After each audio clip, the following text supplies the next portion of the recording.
ആത്മാവിനെ സംബന്ധിച്ചോളം നമ്മൾ നിത്യവും ബലിയിടണമെന്നാണ് പറയുക. അപ്പോൾ നിത്യം ബലിയിട്ടാൽ നമുക്ക് ഐശ്വര്യം അഭിവൃദ്ധി വരുള്ളൂ. കുലത്തിൽ ഐശ്വര്യ അഭിവൃദ്ധി വരാനാണ് ഈ ഇത് ചെയ്യുന്നത്, കർമ്മം ചെയ്യുന്നത്. നിത്യം ഇല്ലെങ്കിലോ പിന്നെ അടുത്തതോ ആഴ്ചയില്ലെങ്കിലോ പിന്നെ മാസം ഇല്ലെങ്കിൽ കൊല്ലത്തിൽ 3 പ്രാവശ്യം. അതാണ് 3 ബലി വരുന്നത്. വാവുബലി വന്നപ്പോൾ ഈ സെക്ഷൻ ഓർമ്മിച്ചപ്പോൾ ഈ കാക്കകളൊക്കെ ഇങ്ങനെ കൊത്തി വലിക്കുന്നുണ്ട്.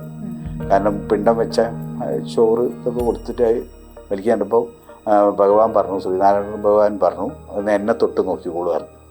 അപ്പോൾ ശിഷ്യൻ ഈ ഗുരുവിനെ തൊട്ട് നോക്കിയപ്പോൾ ഈ കാക്കകളൊക്കെ മനുഷ്യന്മാരായിട്ടാണ് കണ്ടത്. സായി പ്രഗീത് സർ, നമസ്കാരം.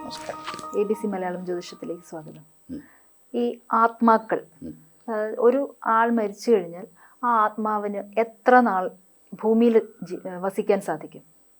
അതായത് ആത്മാക്കൾക്ക് എന്ന് പറഞ്ഞാൽ ഇന്നേ വരെ ശാസ്ത്രത്തിന് പരിപൂർണമായിട്ടൊരു കണ്ടുപിടുത്തത്തിനെ കണ്ടുപിടിക്കാൻ കഴിഞ്ഞിട്ടില്ല. ഒരു നിഗമനം 16 കഴിഞ്ഞാൽ പോകുന്നതാണ്, ഒരു നിഗമനം 41. ചിലത് പോകാത്തതുകൊണ്ട്, ചിലത് ഈ ഭൂമിയിൽ തന്നെ സ്ഥാനം കൊടുക്കുന്ന ആത്മാക്കളുണ്ട്. കാരണം കുറച്ച് പവർ കൂടിയ, ശക്തി കൂടിയ ആത്മാക്കളുണ്ട്. അതാണ് അതിൻ്റെ വിശേഷം. അപ്പം അത് കൺഫേം ആയിട്ടില്ല ഇതുവരെ. ശാസ്ത്രം ഇപ്പോഴും പഠിച്ചുകൊണ്ടിരിക്കുകയാണ്. എന്താണ് പോവാത്തതെന്ന് പറഞ്ഞു? ഈ പോവാത്ത ആത്മാക്കൾക്ക് ഒരു പരിഹാരം ഉണ്ടാവില്ലേ? ചെയ്യേണ്ട കർമ്മങ്ങൾ അങ്ങനെയൊക്കെ. ഈ പോവാത്ത ആത്മാക്കൾക്ക് എന്ന് പറഞ്ഞാൽ കർമ്മങ്ങൾ എന്നുള്ളതല്ല, അവർക്ക് ഈ ഭൂമിയിൽ സ്ഥാനം വേണമെന്നാണ് പറയാം. അപ്പോൾ ആ സ്ഥാനം കൊടുക്കേണ്ടി വരും. സ്ഥാനം എന്ന് പറഞ്ഞാൽ ദൈവതുല്യമായിട്ട് തന്നെ അവരെ ആരാധിക്കണം എന്നാണ് അതിൻ്റെതായ രീതി. അപ്പോൾ ചിലത് ആ വായിച്ച പോലെ, ചിലത് അതിൻ്റെ ഒരു ഇതുണ്ടാവില്ല. അപ്പോൾ ചില ആത്മാക്കൾക്ക് കുറച്ച് പവർ ഉണ്ടാവും. അതായത് ജപം ചെയ്തിട്ടും ഉപാസന ചെയ്തിട്ടും ദൈവികമായി ജീവിച്ചിരിക്കുമ്പോൾ അവരാത്മാക്കളാണ് വളരെയേറെ പ്രശ്നങ്ങൾ ഉണ്ടാക്കുന്നത്. അപ്പോൾ അത് കുറച്ച് ക്രിട്ടിക്കൽ സ്റ്റേജിലേക്ക് പോയി കഴിഞ്ഞാൽ അത് കുടുംബത്തിൽ ദോഷവും കാര്യങ്ങളും ഉണ്ടാവും. അപ്പോൾ അവർക്ക് നിർബന്ധമായിട്ട് തന്നെ കൊടുക്കേണ്ടി വരും.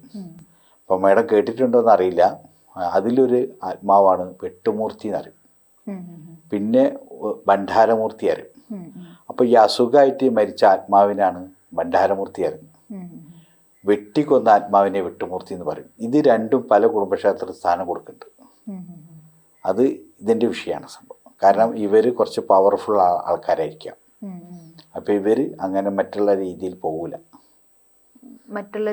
അതായത് ഇപ്പോൾ സാധാരണ വേർപാട് ചെയ്താൽ പോകുന്ന കർമ്മങ്ങൾ ചെയ്താൽ അതാണ് സംഭവം. കാരണം വെച്ചാൽ ഈ പ്രേതത്തിൻ്റെ പ്രത്യേകത എന്താ വെച്ചാൽ ഇവരുടെ ഒരു ധനഞ്ജയം എന്ന് പറഞ്ഞൊരു ഇതുണ്ട്.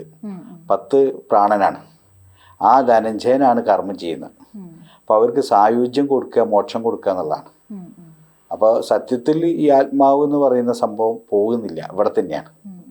അതിനെ എന്താ പ്രധാനം വെച്ചാൽ അതിൻ്റെ കർമ്മം ചെയ്ത് നന്നാക്കുക എന്നുള്ളതാണ്. അതാണ് അതിൻ്റെ ദോഷം മാറ്റുക എന്നുള്ളൂ. ആത്മാവ് ഒരിക്കലും നമ്മളെ ബന്ധുമിത്രാദികൾ നമ്മളെ കൂടെ ഉണ്ടാവും. അതാണ് സംഭവം. അപ്പോൾ ഇതുപോലെ ഈ തിരുനെല്ലിയിലൊക്കെ നമുക്ക് ഇതുപോലെ ആത്മാക്കൾക്ക് വേണ്ടിയിട്ട് കർമ്മങ്ങൾ ചെയ്യാൻ സാധിക്കുമെന്ന് പറയും. അല്ല, ഈ തിരുനെല്ലി കൊണ്ടുപോകണത് എന്താ വെച്ചാൽ പലരും വിഷയം എന്താ വെച്ചാൽ തിരുനെല്ലി കൊണ്ടുപോയി ആക്കിയ നമ്മളെ ബുദ്ധിമുട്ട് കഴിഞ്ഞു, പിന്നെ നമുക്ക് ശല്യം ഉണ്ടാവില്ല. അതായത് ഇവിടെ നിന്ന് ആവാഹിച്ച് നമ്മൾ തിരുനെല്ലി കൊണ്ടുപോയി ആക്കുക, അവിടെ കൊണ്ടുപോയി കൊടുത്താൽ ശല്യം കഴിഞ്ഞു എന്ന് പലരും വിശ്വസിക്കുന്നുണ്ട്. സത്യത്തിൽ അത് ശുദ്ധ മണ്ടത്തരാണ്. തിരുനെല്ലിയിൽ കൊണ്ടുപോകണത് എന്താ വെച്ചാൽ ഈ പ്രതിമയിലേക്ക് ആവാഹിച്ച, അതായത് പ്രേതത്തിന് ഇതിൻ്റെ ദുരിതം ആവാഹിച്ച അതിനെ സായുജ്യാക്കിയിട്ട് ആ മോക്ഷപ്പം തന്നെ കൊടുക്കും, തിരിച്ചുവിടും. അത് നിന്നിരുന്ന സ്ഥലമാണല്ലോ, അതായത് ഈ പ്രതിമയിലാണല്ലോ നിന്നത്. അതുകൊണ്ടാണ് അതിനെ അവിടെ കൊണ്ടുപോയാക്കുന്നത്. അല്ലാണ്ട് ഈ പ്രേതത്തിനൊന്നും ഇതിലാക്കിയിട്ട് അവിടെ കൊണ്ടുപോകാൻ കഴിയില്ല. ചിലർ പറയാണ്ട് മാനന്തവാടി വെച്ചിട്ട് അച്ചച്ചൻ്റെ പ്രേതം ചാടിപ്പോയി എന്നൊക്കെ പറയാനുണ്ട്. അതൊക്കെ ശുദ്ധം മണ്ടത്തരാണ്. ഒരാത്മാവിനും അങ്ങനെ തിരുനെല്ലി കൊണ്ടുപോയി കൊടുക്കാൻ കഴിയില്ല. പക്ഷേ തിരുനെല്ലി കൊണ്ടുപോയി കൊടുക്കുന്നത് എന്താ വെച്ചാൽ നമ്മളത് കർമ്മം ചെയ്യാൻ ഉപയോഗിക്കുന്ന വസ്തുത, അതായത് അതിൻ്റെ പ്രതിമ, അത് ഈ കർമ്മം ചെയ്ത് കഴിഞ്ഞാൽ നമ്മളൊരു ശവമാരിയാണ് അതിൻ്റെ. കാരണം അവിടെ വെക്കാൻ പാടില്ല. അപ്പം അതിനെ കൊണ്ടുപോയിട്ടൊരു നല്ല സ്ഥാനത്ത് കൊണ്ടുപോയി എത്തിക്കുക എന്നുള്ളതാണ്. അപ്പോൾ ഭഗവാന്റെ ഇതിൽ ഇതാക്കുക, അതാണ് സംഭവം. നമ്മളെന്താ സംബന്ധിച്ചാൽ ആത്മാവിനെ സംബന്ധിച്ചോളം നമ്മൾ നിത്യവും ബലിയിടണമെന്നാണ് പറയുക. അപ്പോൾ നിത്യം ബലിയിട്ടാൽ നമുക്ക് ഐശ്വര്യം അഭിവൃദ്ധി വരുള്ളൂ. കുലത്തിൽ ഐശ്വര്യ അഭിവൃദ്ധി വരാനാണ് ഈ ഇത് ചെയ്യുന്നത്, കർമ്മം ചെയ്യുന്നത്. നിത്യം ഇല്ലെങ്കിലോ പിന്നെ അടുത്തതോ ആഴ്ചയില്ലെങ്കിലോ പിന്നെ മാസത്തിൽ, മാസമില്ലെങ്കിൽ കൊല്ലത്തിൽ 3 പ്രാവശ്യം. അതാണ് 3 ബലി വരുന്നത്. മടം കേട്ടുണ്ടാവും. കർക്കിടകം, തുലാമാസം, കുംഭമാസം. ഇപ്പം ശിവരാത്രി സമയത്ത് ബലിയിടും, തുലാമാസത്തിലും ബലിയിടും, കർക്കിടകത്തിലും ബലിയിടും. അങ്ങനെ 3 ബലി ഊട്ടണം എന്നാണ് പറയുക. കർക്കിടകത്തിൽ ജനറൽ ബലി എന്ന് പറയും, മൊത്തത്തിലാണ് സംഭവം. അതതിൻ്റെ പ്രത്യേകത. ഇപ്പോൾ ആത്മാക്കളുടെ കാര്യം പറയുമ്പോൾ കേട്ടിട്ടുള്ള ഒരു വാക്കാണ് ജ്ഞാതാജ്ഞാതം. എന്താണത്? ഈ ജ്ഞാതാജ്ഞാതം എന്ന് പറഞ്ഞ സംഭവം എന്താ വെച്ചാൽ, ഇപ്പം നമ്മൾ ആത്മാക്കൾ എന്ന് പറഞ്ഞാൽ ഇപ്പം മരിച്ചുപോയ ഒരു കുടുംബത്തിൽ നമ്മളൊരു താമ്പല പ്രശ്നമോ ഒരു അഷ്ടമംഗല പ്രശ്നം വെച്ച് കഴിഞ്ഞാൽ ഈ മൊത്തത്തിൽ നമ്മൾ ആ ഇതിൽ പ്രകാരം നോക്കും. അതായത് ആരൊക്കെ മരിച്ചു, എത്ര ആൾക്കാർക്ക് കർമ്മം ചെയ്യാണ്ടെന്നൊക്കെ നോക്കുമല്ലോ ലീസ്റ്റ്. അപ്പോൾ ഈ ലീസ്റ്റ് പെടാത്ത, പേരില്ലാത്ത, അല്ലെങ്കിൽ ഏതെങ്കിലും കുടുംബമിത്രാദികൾ ആളില്ലാത്ത രീതിയിൽ അവിടെ അവശേഷിക്കുന്ന സംഭവത്തിനാണ് ജ്ഞാതം എന്ന് പറയുക. അതായത് ആ പ്രേതത്തിന് പേരുണ്ടാവില്ല. അപ്പോൾ ആ പേരില്ലാത്തതിനാണ് ജ്ഞാതം എന്ന് പറയുക. അപ്പോൾ അതിന് പരിഹാരം ചെയ്യും. അത് പരിഹാരം എന്ന് പറഞ്ഞാൽ നമ്മൾ പേരുണ്ടാവില്ല, പക്ഷേ ആ ഇതിന് മോക്ഷം കൊടുക്കും. അതാണ് ഇതിൻ്റെ പ്രത്യേകത. അപ്പം അതിന് എന്താണ് പ്രത്യേക പരിഹാരങ്ങൾ എന്തെങ്കിലും? പ്രത്യേക പരിഹാരം എന്നുള്ള ഇത് തന്നെ. അതായത് നമ്മൾ പിന്നെ സുഹൃതഹോമമാണ് ഇതിന് ചെയ്യുക. സുഹൃതഹോമം ചെയ്തിട്ട് സായുജ്യപര്യന്തം മോക്ഷം കൊടുക്കുകയാണ്.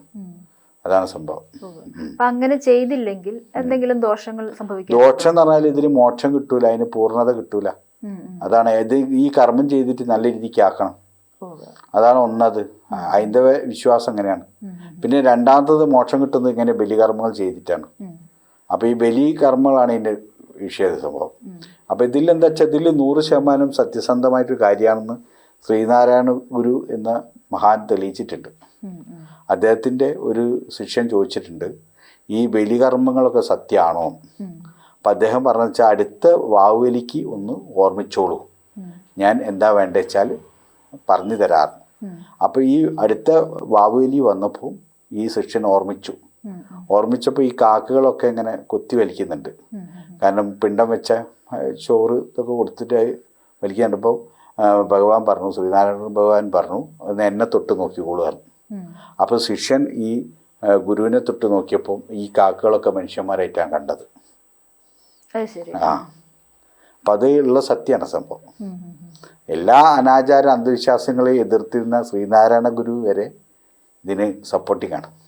അതുകൊണ്ടാണ് പിന്നെ ശ്രീനാരായണ പ്രതിഷ്ഠിച്ച ശിവക്ഷേത്രത്തിലൊക്കെ മിക്ക സ്ഥലത്തും, ഇപ്പോൾ ആലുവ വളരെ പ്രശസ്തിയുള്ള സ്ഥലമാണ്, അങ്ങനെ മിക്ക ശിവക്ഷേത്രത്തിലും ഉണ്ട് ഈ വാവുബലി, ബലിയൂട്ടുന്ന ബലികർമ്മം ചെയ്യുന്ന സംഭവം. ബലികർമ്മം എന്ന് പറഞ്ഞാൽ നമുക്ക് പ്രധാനമായിട്ട് പറയാനുള്ളത് വീട്ടുബലി എന്ന് പറഞ്ഞ ബലിയുണ്ട്. വീട്ടുബലി അതെങ്കിലും നമ്മൾ ചെയ്യണം എന്നാണ് പറയുക. നമ്മളെ പിതൃക്കൾക്കാണ് സംഭവം മോക്ഷം കിട്ടുക, അവർക്ക് അതിൻ്റെ അനുഗ്രഹം കിട്ടാൻ വേണ്ടിയിട്ടാണ്. അതേ ഇതിപ്പോൾ വേറെ ഒന്നുണ്ട്, ഇതിനൊക്കെ എതിരായിട്ടുള്ള ചില പാർട്ടികളുണ്ട്, അവരിൽ തന്നെ ഇതിന് സംഭവമുണ്ട്. കാരണം അതിനെ സ്മരിക്കുക എന്നുള്ള സംഭവമാണ്.